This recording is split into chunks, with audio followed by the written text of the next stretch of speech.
விஜய் தாமதமா வந்ததுதான் காரணமா, திட்டமிடப்பட்ட ஒரு சதியா, பிரபலத்தை பார்க்கணும் அப்படின்ற ஒரு ஆசையா? அந்த குறிப்பிட்ட இடத்துல மக்கள் மிகப்பெரிய ஒரு அவதிக்குள்ளாயிருக்காங்க.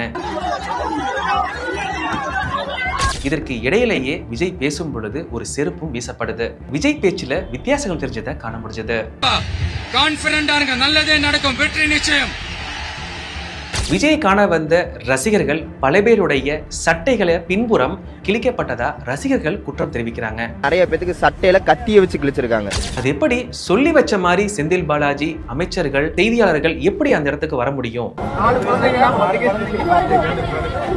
நேயர்களுக்கு அன்பு வணக்கங்கள். நான் உங்கள் தண்டோர தமிழ் ஜஸ்டின். கரூர்ல நடைபெற்ற தாவேக தலைவர் விஜயுடைய பிரச்சார கூட்டத்துல ஏற்பட்ட மிகப்பெரிய ஒரு துயர சம்பவம் நாட்டையே உலுக்கி இருக்குன்னு சொல்லலாம். இந்த மோசமான சம்பவத்திற்கு யார் காரணம்ன்ற மிகப்பெரிய ஒரு கேள்விதான் இன்றைக்கு மக்கள் மனசுல ஓடிட்டு இருக்கு. விஜய் தாமதமா வந்ததுதான் காரணமா, திட்டமிடப்பட்ட ஒரு சதியா, பிரபலத்தை பார்க்கணும் அப்படின்ற ஒரு ஆசையா அப்படின்னு பல வகையான கேள்விகள் எழுது.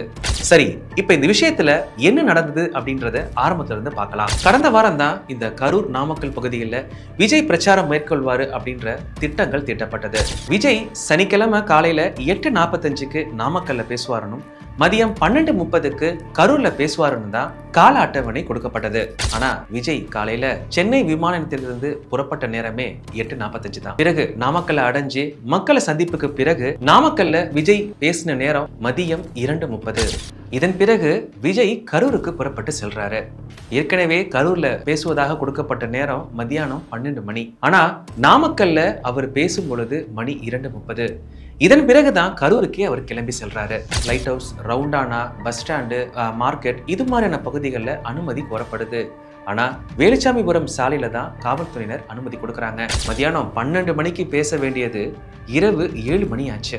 ஏற்கனவே 7 மணி நேரத்துக்கு மேல ரசிகர்கள், மக்கள், தொண்டர்கள் இப்படின்னு பல பேர் விஜயை பார்க்கறதுக்காக அங்க குவிஞ்சிருந்தாங்க. பைபாஸ்ல இருந்து இந்த குறிப்பிட்ட அந்த பிரச்சாரம் மேற்கொள்ள வேண்டிய இடத்துக்கு விஜய் வருவதற்கு கிட்டத்தட்ட பல மணி நேரங்கள் எடுத்துக்கொள்ளப்பட்டது.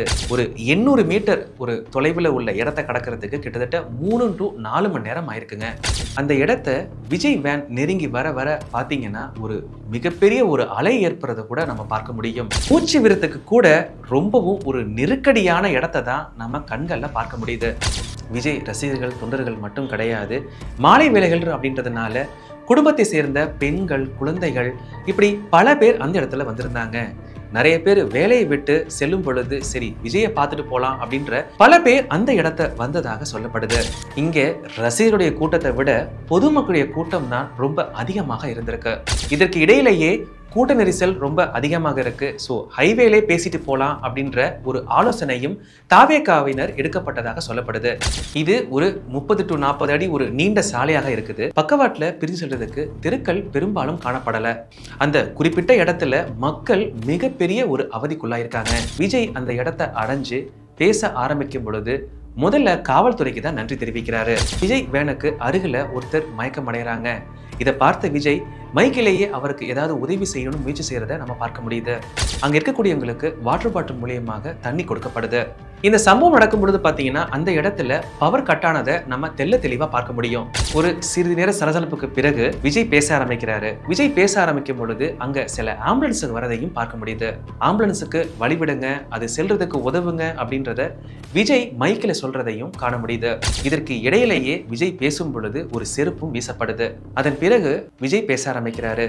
விஜய் பேச்சுல வித்தியாசங்கள் தெரிஞ்சதை காண முடிஞ்சது. பேசி முடிச்சுட்டு கீழே இறங்க நேரத்துல ஆதவ் அர்ஜுனா ஒரு சிறுமியினுடைய பெயரை குறிப்பிட்டு அந்த சிறுமியை காணான்னு தேடுறாங்கன்றத கொஞ்சம் அறிவிப்பு செய்யுங்கன்னு கேட்கிறாரு.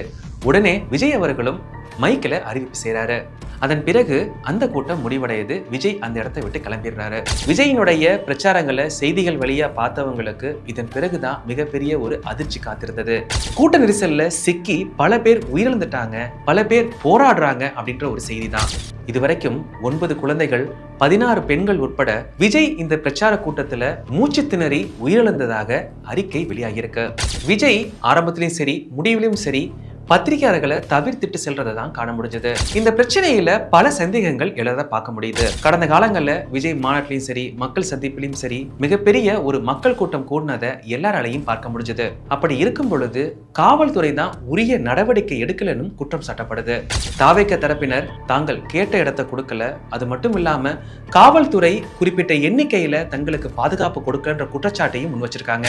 விஜய் பேசும் பொழுது அங்கு 2 ஆம்புலன்ஸுகள் எந்த ஒரு காரணங்கள் குறிப்பிடாமையும் அந்த இடத்துல செல்றதாகவும் குற்றச்சாட்டப்பட்டிருக்கு. விஜய் காண வந்த ரசிகர்கள் பல பேருடைய சட்டைகளை பின்புறம் பிளேடுகளால கிழிக்கப்பட்டதா ரசிகர்கள் குற்றம் தெரிவிக்கிறாங்க. அது எப்படி சொல்லி வச்ச மாதிரி செந்தில் பாலாஜி, அமைச்சர்கள், செய்தியாளர்கள் எப்படி அந்த இடத்துக்கு வர முடியும் அப்படின்ற கேள்விகளை முன்வைக்கிறாங்க. இரவோடு இரவாக முதலமைச்சர் அவர்கள் அந்த இடத்துக்கு வந்து ஆறுதல் சொல்றாரு. இது எதிர்ச்சியா நடந்தது கிடையாது, இது திட்டமிட்ட ஒரு சதி அப்படின்றத பலரும் விமர்சனம் வைக்கிறாங்க. பெண்கள், குழந்தைகள், வயதானவர்கள், உடல்நிலை சரியில்லாதவங்க இந்த கூட்டத்துக்கு வராதீங்கன்றத இதற்கு முன்னரே தாவேகா அறிக்கை வெளியிட்டிருந்தது. கடந்த ஆண்டு கள்ளக்குறிச்சியில கள்ளச்சாராயத்தினால உயிரிழந்தவங்களை இதுவரைக்கும் முதல்வர் சென்று பார்க்கல. முதலமைச்சர் பங்கு பெற்ற சென்னையில் நடைபெற்ற அந்த விமான சாகச நிகழ்ச்சியில கூட்ட நெரிசலினாலையும் வெப்பத்தினாலையும் உயிரிழந்தவங்க 5 பேர். இவர்கள் குடும்பத்தை முதலமைச்சர் சென்று பார்க்கல. வேங்கை வயல் சம்பவம் இப்படின்னு பல சம்பவங்களுக்கு இதுவரை சென்று பார்க்காத முதலமைச்சர் மு.க. ஸ்டாலின் அவர்கள் இந்த கரூரில் நடைபெற்ற இந்த விஜய் பிரச்சார கூட்டத்தில் மரணம் அடைஞ்சவங்களை இவ்வளவு சீக்கிரம் சென்று பார்க்கிறதுக்கு என்ன காரணம்? இதுல அரசியல் காரணங்கள் இருக்குதா அப்படின்ற கேள்விதான் எல்லோருமே எழுப்புறாங்க. ஆனா இத அரசியலாக்க விரும்பலன்றத மு.க. ஸ்டாலின் அவர்கள் தெரிவிச்சிருக்காரு. இந்த கரூர் சம்பவத்தை விசாரணை செய்யறதுக்கு நீதிபதி அருணா ஜெகதீசன் அவர்களை நியமிச்சிருக்கிறதாக முதலமைச்சர் தெரிவிக்கிறாரு. இவர்கள் இதற்கு முன்னாடியே ஸ்டெர்லைட் துப்பாக்கிச் சூடு சம்பந்தமாக விசாரணை செய்தவர்கள் என்பது குறிப்பிடத்தக்கது. கரூரை சேர்ந்த மக்கள் சொல்லக்கூடிய விஷயம் என்னன்னு பார்க்கும் பொழுது, மக்களுக்கு பாதுகாப்பு கொடுக்க வேண்டியது அரசாங்கத்தினுடைய கடமை. காவல்துறை உரிய பாதுகாப்பு கொடுக்கல. தாவேகாவை சேர்ந்தவர்கள், அதாவது ரசிகர்கள், தொண்டர்கள் விதிமீறல் அதிகம் செஞ்சதை பார்க்க முடிஞ்சது. பல இடங்கள்ல விபத்துகளும் ஏற்பட்டிருக்கு. விஜய் அவர்களும் ரொம்ப காலம் தாழ்த்தி ஒரு நீண்ட நேரத்துக்கு அப்புறம் அந்த இடத்துக்கு தாமதமாக வந்தது, இப்படின்னு பல காரணங்களை குறிப்பிடுறாங்க. மக்களுடைய உயிரை பலி கொடுத்து அரசியல் செய்யாதீங்க அப்படின்றது அவங்க குறிப்பிடுறாங்க. ரசிகர்களோ தொண்டர்களோ கூட்டங்களை எப்படி கையாளுன்ற அந்த ஒரு முறை அவங்களுக்கு தெரியும். ஆனா குடும்பத்தை சேர்ந்த பெண்களுக்கோ குழந்தைகளுக்கோ அது தெரியாதுங்க. விஜயை பார்க்க போகணும் அப்படின்றதற்காக கூட்ட நெரிசல்கள்ல அதிகம் சென்று பழக்கம் இல்லாத இந்த பெண்களும் குழந்தைகளும் தான் அதிக அளவு பாதிக்கப்பட்டிருக்காங்க. தமிழ்நாட்டுல இந்த மாதிரியான ஒரு பிரச்சாரத்துல கூட்ட நெரிசல்ல இறந்த ஒரு சம்பவத்துல இந்த சம்பவம் தான் ரொம்ப மோசமான சம்பவமாக கருதப்படுது. வரக்கூடிய காலங்கள்ல தான் இந்த சம்பவத்திற்கு யார் முழுமையான காரணம், யார் பொறுப்பேற்பாங்க அப்படின்ற முழு விவரமும் தெரிய வரும். இந்த சம்பவத்தை பத்தி நீங்க என்ன நினைக்கிறீங்க அப்படின்றத கீழே கமெண்ட்ல தெரிவிங்க. நன்றி, வணக்கம்.